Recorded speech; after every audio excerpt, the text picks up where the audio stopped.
맨체스터 유나이티드 팬분들이 기뻐하실 만한 소식이 나왔습니다. 그동안 맨유 팬들의 뒷목을 잡게 했던 해리 맥과이어를 대신하러 내년에 김민재가 오기로 합의를 한 건데요. 페네르바체에서 나폴리로 이적할 때의 바이아웃인 2천만 유로의 4배에 가까운 바이아웃 7,500만 유로에 이적할 것으로 알려져 축구계의 화제가 되고 있습니다. 이에 과거 임금 체불 등 김민재 유럽 진출에 발목을 잡았던 중국 축구계도 경악을 금치 못하고 있지요. 아예 김민재가 저렇게까지 클 줄 알았으면 그렇게 해서는 안 됐다는 말도 나오고 있습니다. K리그와 중국 슈퍼리그 등 아시아에서 뛰다 작년 8월 16일 튀르키예 슈페르리그의 페네르바체로 이적해 유럽 무대에 온 김민재. 그로부터 1년하고 4달이 지난 지금 그는 튀르키예를 넘어 이탈리아, 아니 전 유럽 축구계가 주목하는 스타 수비수가 되었습니다. 페네르바체에서의 활약으로 올해 여름 세리에 A의 SCC 나폴리로 이적한 그가 팀의 챔피언스리그 조별리그 1위와 리그에서의 선수 및 무패를 이끈 주역이 되었기 때문이지요. 자연스럽게 김민재의 몸값도 수직 상승했는데요. 독일의 축구 이적 정보 사이트 트랜스퍼마크트에서는 그를 각 포지션별로 지난해와 비교해 올해 가장 몸값이 크게 오른 선수 베스트 11 중 하나로 선정했습니다. 해당 사이트 기준 김민재의 몸값은 페네르바체에 있었던 작년 12월 650만 유로였던 것이 지금은 2,850만 유로가 늘어난 3,500만 유로로 무려 4배가 넘게 치솟았는데요. 이는 그와 함께 선정된 요슈코 그바르디올을 제외하면 중앙 수비수 중 가장 몸값이 많이 오른 겁니다. 그바르디올은 김민재의 2배에 가까운 5천만 유로나 몸값이 들었지만 이는 그가 2002년생으로 이강인보다도 어리고 카타르 월드컵에서 크로아티아 대표로 3위를 차지했기에 이 정도로 늘 수 있었던 건데요. 그를 포함한 명단에 오른 다른 선수들이 모두 김민재보다 어리단 걸 생각하면 김민재가 얼마나 높은 평가를 받고 있는지 짐작하실 수 있을 겁니다. 그래서 이미 예전부터 레알 마드리드나 맨체스터 유나이티드 등 명문 구단들이 김민재 영입을 노린다는 이야기가 여기저기서 나왔는데요. 이에 나폴리 측도 김민재를 한 시즌 만에 다른 팀에 보내고 싶지 않아 바이아웃 조항을 없애려고 하는 등 아직 시즌이 반도 진행되지 않았음에도 재계약을 시도 중이지요. 하지만 김민재가 바이아웃 조항을 없애길 원하지 않아 바이아웃 금액을 높이는 방향으로 선회하는 등 재계약은 순탄치 않은 상황. 그런 가운데 김민재가 이번 시즌이 끝나고 내년 여름 이적 시장 때 맨유로 이적하기로 합의했다는 보도가 나와 화제가 되고 있습니다. 튀르키예 언론사 아크샴은 이적 시장이 열리는 내년 7월 1일에서 15일까지 5천만 유로의 바이아웃 조항이 있는 김민재가 이번 시즌까지는 나폴리에 남지만 내년 여름 맨유로 이적할 거라는 기사를 냈는데요. 나폴리 지역지인 칼치오 나폴리 24에서 나폴리 측이 김민재의 바이아웃을 7,500만 유로로 늘릴 것으로 예상함에 따라 맨유는 이 금액을 지불하고 그를 내년 여름 데려올 것으로 보입니다. 맨유는 이번 시즌 브라질 대표인 안토니를 데려오기 위해 9,500만 유로에 달하는 돈을 썼고 수비수로만 한정해도 해리 맥과이어를 데려올 때 8,700만 유로에 해당하는 돈을 쓴 적이 있어 이 정도 돈은 문제 안 되지요. 이 소식은 김민재가 유럽 진출 전 뛰었던 중국 축구계에도 전해졌는데요. 소식을 들은 중국 축구 관계자들과 팬들은 김민재 같은 슈퍼스타가 우리 슈퍼리그에서 뛰었던 건 자랑할 만한 일이지만 이럴 줄 알았다면 베이징 과안이 그를 좋게 보내줬어야 했다고 질타했습니다.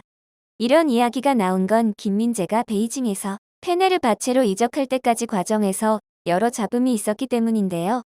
결론부터 말하면 이는 베이징 측의 억지와 고집이 원인이었습니다. 사실 김민재는 이미 재작년부터 토트넘 호스퍼와 라치오 등 유럽 빅리그 팀들이 관심을 보였기에 운만 좋았다면 작년이 아니라 재작년부터 유럽에서 뛸 수도 있었지요. 그러나 당시 김민재의 유럽 이적은 이뤄지지 못했는데요. 그 이유는 바로 돈. 김민재가 소속돼 있던 베이징이 이적료로 1,500만 유로를 불렸고 토트넘과 라치오 모두 이에 맞춰주지 못했던 건데요. 이건 이적료 못 내겠다고 한 두 팀 잘못 아니하고요. 앞서도 잠깐 나온 김민재의 페네르바체 시절 몸값이 650만 유로인데 그 2배도 넘는 걸 유럽에서 뛰어본 적도 없는 선수 이적료로 부르면 누가 납득할 수 있겠습니까? 이미 유럽에서 몇 년 뛰었던 황희찬이 울버햄튼 원더러스로 완전 이적할 때 이적료도 1,600만 유로를 조금 넘는 수준이던 걸 생각하면 완전 바가지지요. 그렇게 김민재 갖고 어떻게든 한탕하자고 마음먹은 베이징은 계약 기간이 1년밖에 안 남은 작년 1월 겨울 이적 시장 때도 이적료로 비슷한 금액을 불러 역시 이적은 무산되었습니다. 남은 계약 기간이 줄수록 선수 이적료도 점차 줄어드는 경향이 강하다는 걸 생각하면 이 또한 억지였지요. 결국 그렇게 또 슈퍼리그에 남아있던 김민재는 여름이 되어서야 비로소 떠날 수 있는 기회를 얻었습니다. 이번에도 안 보내면 겨울에 한 푼도 못 챙기고 김민재를 놔줘야 했기에 베이징 측도 더 이상 고집을 부릴 수 없었던 건데요. 그 덕에 늦게나마 김민재는 베이징을 떠나 이스탄불로 향할 수 있었습니다. 하지만 김민재가 튀르키예에 도착한 지 며칠이 지나도록 페네르바체 이적이 확정됐다는 소식이 나오지 않아 모두들 의아해했는데요. 이는 베이징이 그때까지도 김민재를 그냥 놔두지 않아서입니다. 그것도 가장 최악의 방식으로, 바로 임금 체불인데요. 당시 베이징 측은 김민재에게 몇 달 동안 임금을 주지 않은 상태였고 당연히 김민재는 이를 받으려 했지요. 그러나 베이징 측은 임금을 지불할 생각이 없어서 문제가 해결되지 않아 이적 절차가 지연되고 있었던 겁니다. 보내주기로 했으면 깨끗이 보내줄 것이지 끝까지 이렇게 추하게 매달리면 쓰겠습니까? 불행 중 다행히 베이징 측과 임금 문제를 해결했는지 김민재는 무사히 페네르바체 이적을 마칠 수 있었는데요. 이렇게까지 김민재에게 지저분하게 매달려서 베이징이 페네르바체에게서 받아낸 이적료는 달랑 300만 유로. 김민재가 전북에서 베이징으로 이적할 때 이적료가 600만 달러였던 걸 생각하면 본전도 못 뽑은 셈입니다. 이래서 사람은 욕심을 부리면 안 된다고 하는 거지요. 중국 매체들도 베이징이 그런 식으로 김민재를 보내는 바람에 지금처럼 슈퍼리그가 어려울 때 우리 이미지를 좋게 해줄 수 있었던 선수를 적으로 만들었다고 질타했습니다. 이런 비판이 나오는 이유는 김민재가 유럽이나 남미에서 이미 성공했던 선수들을 자본력으로 데려와서 썼던 기존 슈퍼리그의 사례들과는 달랐기 때문인데요.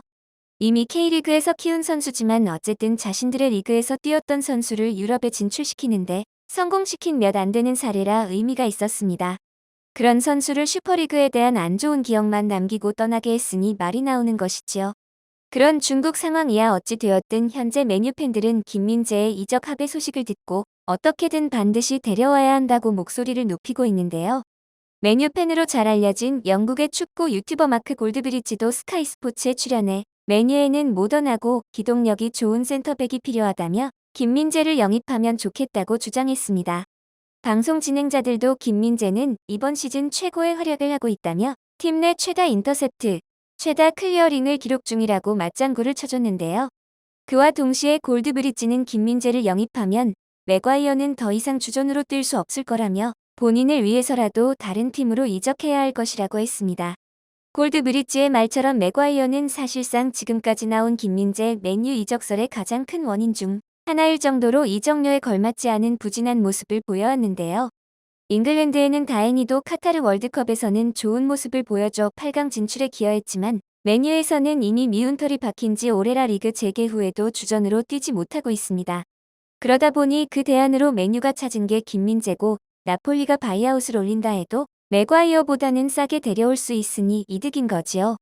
하지만 이러니저러니 해도 실제 이적이 이뤄지려면 나폴리가 김민재를 보내줘야 하는 게 우선.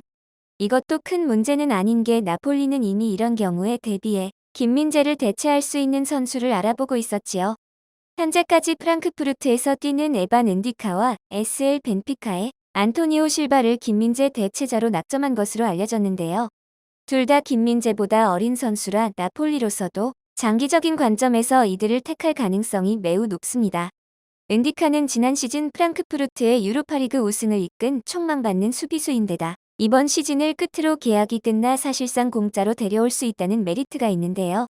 이번 월드컵에서 우리와의 경기에 출전했던 실바 또한 99년생인 은디카보다도 더 어린 2003년생이라 영입할 가치가 충분히 있습니다. 이를 고려하면 나폴리로서도 김민재 이적은 아쉬울 순 있어도 목숨 걸고 막아야 될 정도의 사안은 아닌데요. 특히나 나폴리가 다른 강호들이나 명문들처럼 부유한 팀이 아니란 점에서 성사시 수천만 유로의 이적료, 수입이 발생하는 김민재의 이적을 무조건 반대할 이유는 없습니다. 이미 예전부터 나폴리가 에딘손 카반이나 곤살로 이과인, 조르지뉴, 최근에 칼리두 쿨리발리 등 자신들의 스타 선수들을 부저팀에 팔아서 이적료를 두둑히 챙긴 사례가 많은 걸 생각하면 더더욱 그렇지요. 따라서 특별한 이변이 생기지 않는 한 내년 여름 김민재의 맨유 이적은 기정사실이라 봐도 무방합니다. 아시아 최고 수준의 수비수였음에도 한때 중국팀에서 아무것도 모르는 유럽팀들 상대로 돈 뜯어내기 위한 카드로나 쓰여야 했던 김민재. 하지만 이제는 전 유럽 축구계가 주목하는 스타가 되었는데요. 그런 선수가 내년에 박지성 이후 11년 만에 한국인 맨유 스타가 될 수 있다니 참으로 기대가 됩니다.